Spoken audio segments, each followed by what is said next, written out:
में भारतीयों के खिलाफ जो नकारात्मक माहौल तैयार हो रहा है वो कितना खतरनाक हो सकता है, उसे अब आप हमारे अगले विश्लेषण से समझिए।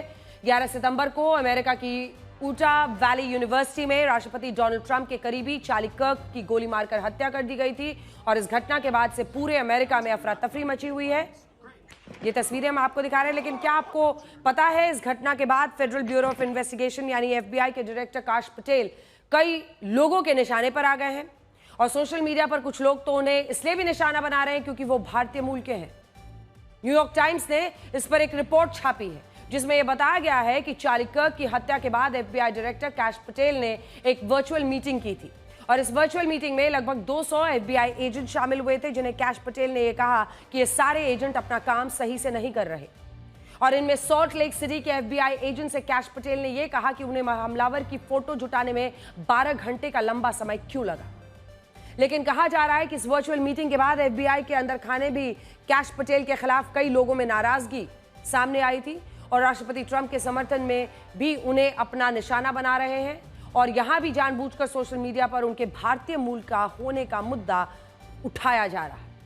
आप इस घटना को मामूली मत समझिए, ये एक ऐसी घटना है जो अमेरिका में गृह युद्ध भी भड़का सकती है और सोशल मीडिया पर अमेरिका के लोग इसके बारे में खुलकर लिख रहे हैं। मैं आपको एक एक करके इन सारी बातों के बारे में बताऊंगी, लेकिन उससे पहले आप इस वीडियो को एक बार फिर से देखिए कि कैसे कल 31 साल के चार्ली कर्क की 200 गज की दूरी से गोली मारकर हत्या हुई, गर्दन में जाकर गोली लगी थी।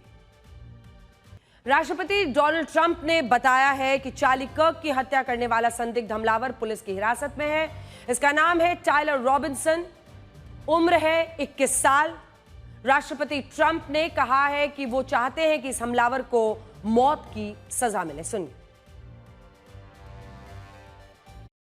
इस घटना के बाद पूरे अमेरिका में एक ही सवाल पूछा जा रहा है कि क्या अब वहां गृह युद्ध शुरू हो सकता है। मैं आपको बड़ी स्क्रीन पर कुछ चौंकाने वाले आंकड़े आज दिखाना चाहती हूं। अगर आप इस ग्राफ को देखेंगे, ये जो ग्राफ अब आपके स्क्रीन पर यहां आने वाला है, तो ये ग्राफ आपको बताता है अमेरिका में एक्स पर सिविल वॉर शब्द का जिक्र क्यों इतनी बार किया जा रहा है।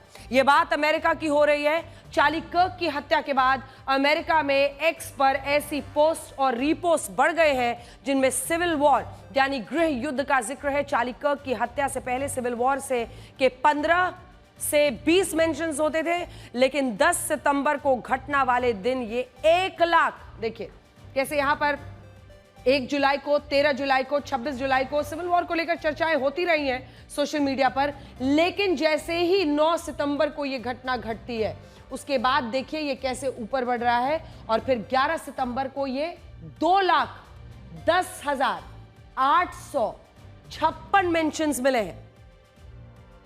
यानी आप कल्पना कीजिए 10 सितंबर को घटना वाले दिन ये 1,29,710 पर पहुंचता है, इस तरफ 710 पर पहुंचता है और फिर 2,10,856 पर अगले दिन पहुंच जाता है। यानी इतने अमेरिका के लोग सिविल वॉर की बात कह रहे हैं, या फिर सोशल मीडिया पर लोग, वो किसी भी देश के हो सकते हैं, सोशल मीडिया पर इसकी चर्चा हो रही है। जब पिछले साल चुनाव प्रचार के दौरान राष्ट्रपति ट्रंप पर गोली चली थी तब भी एक्स पर सिविल वॉर इतना जिक्र नहीं हुआ था उसका। आप सोचिए, जब खुद डोनाल्ड ट्रंप पर गोली चली थी तब भी इतनी चर्चा नहीं हुई थी। ट्रंप असैसिनेशन अटेम्प्ट 2,60,304 था। चार्ली कर्क असैसिनेशन के बाद आप देखिए 340,566 है। मतलब ये दोनों वक्त पर आप देखिए कि सिविल वॉर शब्द की ज्यादा चर्चा कहां पर अब जाकर पहुंची है। टोटल मिलाकर हम आपको बता रहे हैं 2 दिन में, जो कि चार्ली कर्क की हत्या के बाद हुआ है, 3.5 लाख के करीब पहुंच गया है। इतनी उस वक्त भी नहीं हुई थी जब डोनाल्ड ट्रंप पर गोली चलाई गई थी। आपको याद होगा कान के उनके बगल से चली गई थी, उनको कान में चोट आई थी। हालांकि चार्ली कर्क राष्ट्रपति डोनाल्ड ट्रंप के कट्टर समर्थकों में से एक हैं, जिन्हें कंजर्वेटिव राजनीति का भविष्य माना जाता था और उनके कई विचारों को लेकर बहुत सारे विवाद भी रहते थे। कई बार उनकी बातों के लोग समर्थन में आते थे, उतने ही लोग उनके खिलाफ उतरते थे। चार्ली कर्क कहते थे कि ग्रीनलैंड पर अमेरिका का कब्जा हो जाना चाहिए। ये आज उनके लास्ट राइट्स की आप तस्वीरें देख रहे हैं। उन्होंने कोरोना की महामारी पर भी संदेह जताया था। वो ट्रांसजेंडर्स के खिलाफ भी प्रचार करते थे और उनका यह भी कहना था कि 2020 के राष्ट्रपति चुनाव में राष्ट्रपति ट्रंप को धांधली करके हराया गया था। इसके अलावा उनके जिस विचार पर सबसे ज्यादा विवाद हुआ वो ये था कि अमेरिका में श्वेत लोगों की आबादी कम हो रही है और अल्पसंख्यक वर्ग की आबादी बढ़ रही है। और एक दिन ऐसा आएगा जब अमेरिका में अल्पसंख्यक बहुसंख्यक हो जाएंगे और व्हाइट अमेरिकन का अस्तित्व खतरे में हो जाएगा। इन्हीं विचारों को आगे बढ़ाते हुए चार्ली कर्क ने गन कल्चर का समर्थन किया, लेकिन इसी गन कल्चर की वजह से उनकी जान चली गई।